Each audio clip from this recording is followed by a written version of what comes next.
Let's check out the Gibson SG Dark, shall we?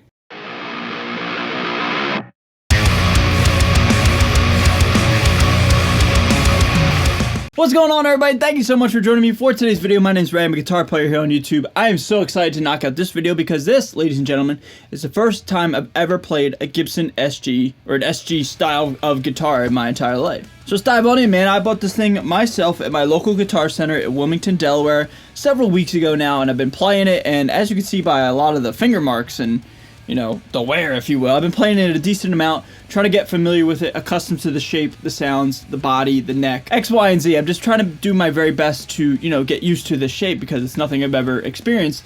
And now that I've had it in my possession for 2 weeks now, I think, I feel comfortable enough to make this video. So the specs with this guitar are almost identical to what Gibson's doing with the regular Gibson SG standard, with the exception of like 2 or 3 things.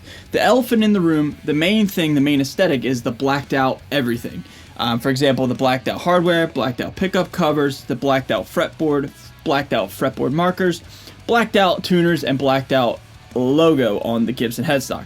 So it really gives it that awesome kind of metal feel. I mean, the SG is kind of inherently more of a metal shape, arguably. It just has like a sense of evilness to it. But the fact that they went with the all black everything, matched that with the really awesome kind of red. I think this red is a little bit more in your face and vibrant compared to the normal SG color. I don't know, maybe it's not.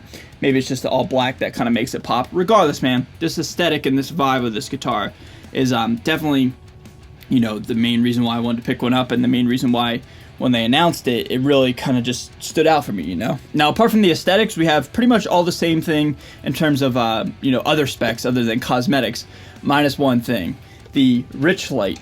Yes, Richlite fretboard. And we're going to talk about the Richlite fretboard and talk about my personal kind of way I try to wrap my head around it, because on paper it's not that big of a deal, but it kind of is to guitar players. Alright, so we'll get to that, okay? Then I believe we have a 57 in the neck and a Super 57 in the bridge, if I got that correctly. I don't know, man. You know, it's a Gibson pickup. Sounds like a humbucker, right? Kind of medium output, you know, typical to what you would expect a Gibson pickup to sound like, right? So enough talking about this thing. Let's hear how it sounds. So first, a quick little demo song using my Victory Super Kraken as well as a Boss HM2, kind of buried in the mix there. You'll hear it here in a second. This guitar is tuned down to drop C sharp, if I didn't say that already. So yeah, let's hear what this thing sounds like in a demo.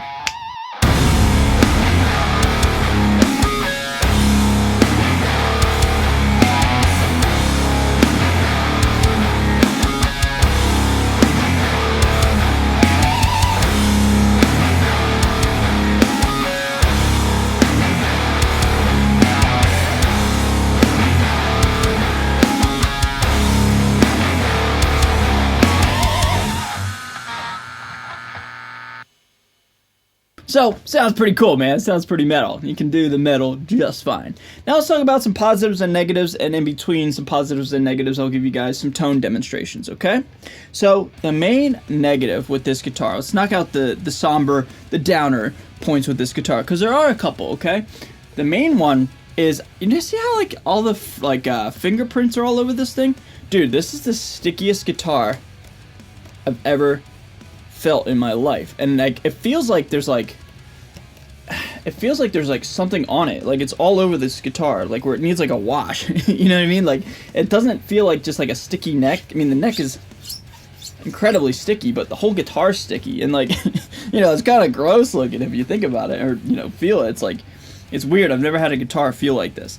So that's certainly the biggest negative with this guitar. Another negative for me is the overall output and/or pickups with this guitar.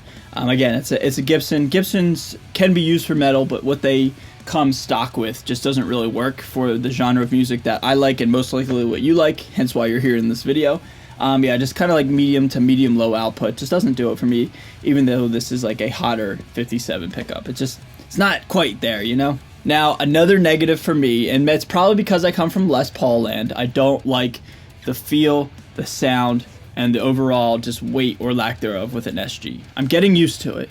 I don't necessarily dislike it a whole bunch, but I'm not a huge giant fan of it. It just feels weird, man. You know what I mean? Like, it's weird. This guitar has a massive neck, very fat neck, similar to like my 50s Les Paul, 50 standard Les Paul, not like a, I don't own a 50s Les Paul, 50s, you know, spec'd out Les Paul, from 2020. But anyway, yeah, like it has like the chunkiness here, but then like when you get to the body, it's like, where's the rest of the guitar? You know what I mean? Like it just, where is it? It just has, it's like something that's very hard for me to wrap around after having playing Les Pauls off and on for close to 20 years, playing my dad's when I was, you know, 10, 11, up until, you know, now, you know, like 18, 17 years later, whatever. So anyway, long story short, the feel and just the overall just vibe of an SG is hard for me to get used to, but I'm trying my very best to do so. Oh yeah, and another thing, the SG bridge sits up more forward compared to like a Les Paul, for example. So like, I feel like I'm normally chugging here, and in SG I'm like chugging here. It feels like I'm chugging like this the whole time. I get like to the left side of my body. It's very weird. Yeah, enough talking about the just the negative feel about the NSG in general. It's weird. It's weird for me, and I'm trying my best to get used to it. But I will.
But now let's talk about the positives of the SG Dark, and the obvious positives is the aesthetic, man. I mean, that's the reason why I picked it up. It just looks cool.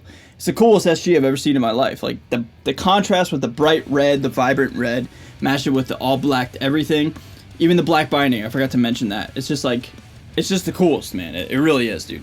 So they really nailed it and knocked it out of the park. And when these were announced, I knew I had to, you know, at least try one and get my hands on one. When they were announced in like October time, 2021. So yeah, these are really cool, man. Just overall positive is the overall vibe and aesthetic of this guitar. Now, let's talk about one mixed aspect, and the one that I want to ask your guys' opinion in the comment section, and that is the fretboard material. Again, this is Richlite. This is not ebony.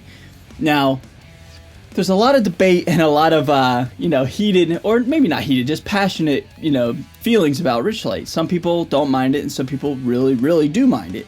And I don't know, I'm kind of like on both sides of either, you know, debate. I understand how like it's helping out the endangeredness of ebony, or making sure ebony isn't endangered. It is just like a human-made, manufactured, a bunch of like paper and compressed resin or something like that, to where it's like, it's not cutting down trees, it's saving trees, and in theory that's good for the environment, right? So that's good for all of us, right? Another thing that's awesome about Richlite is it's more stable than wood itself. I've had some real problems with real ebony on my 78 Les Paul Custom, for example. It's out of frame over there, that's what I'm pointing.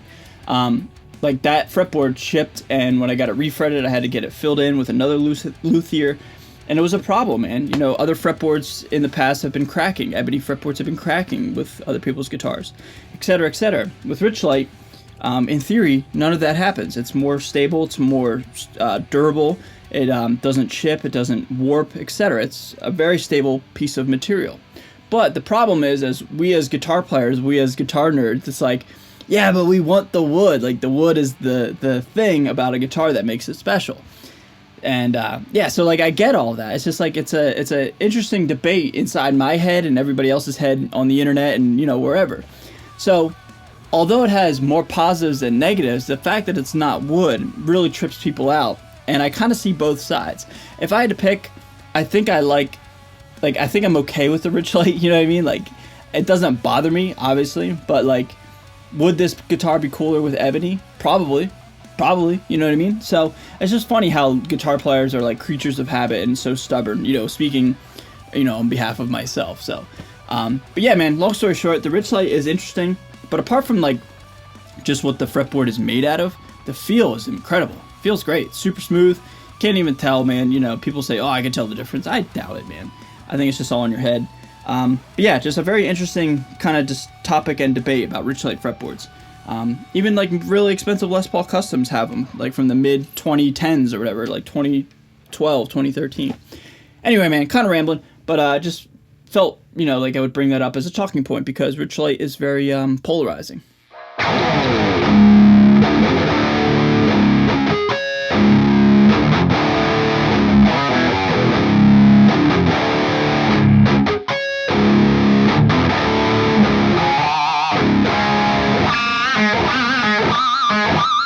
But all in all, everybody, to wrap up this video, I don't love this guitar, but I'm not against it. I'm somewhere in the middle. Like I said, I come from Les Paul land and Strat land.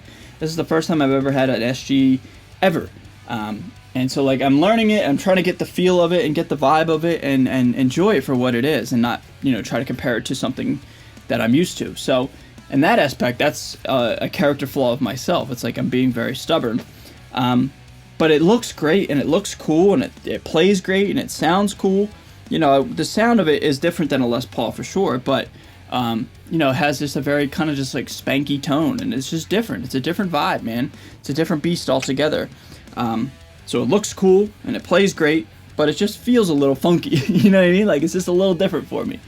So, like I said, I don't dislike it, but I'm not in love with it just yet. So I got to spend some more time with it. And for now, it's here and it's mine and I'm enjoying it, alright? So everybody, that was a lot of talking about the SG Dark just because I wanted to just get all my opinions out there. But anyway, I'm going to turn it over to you all. So what do you guys think of this guitar? What do you guys think of my opinions and my conclusions and my rationalizations in my weird brain? Leave your thoughts down below in the comments. And I'd love to talk to you guys about the SG Dark and just SGs in general. I brought up a lot of talking points in this video.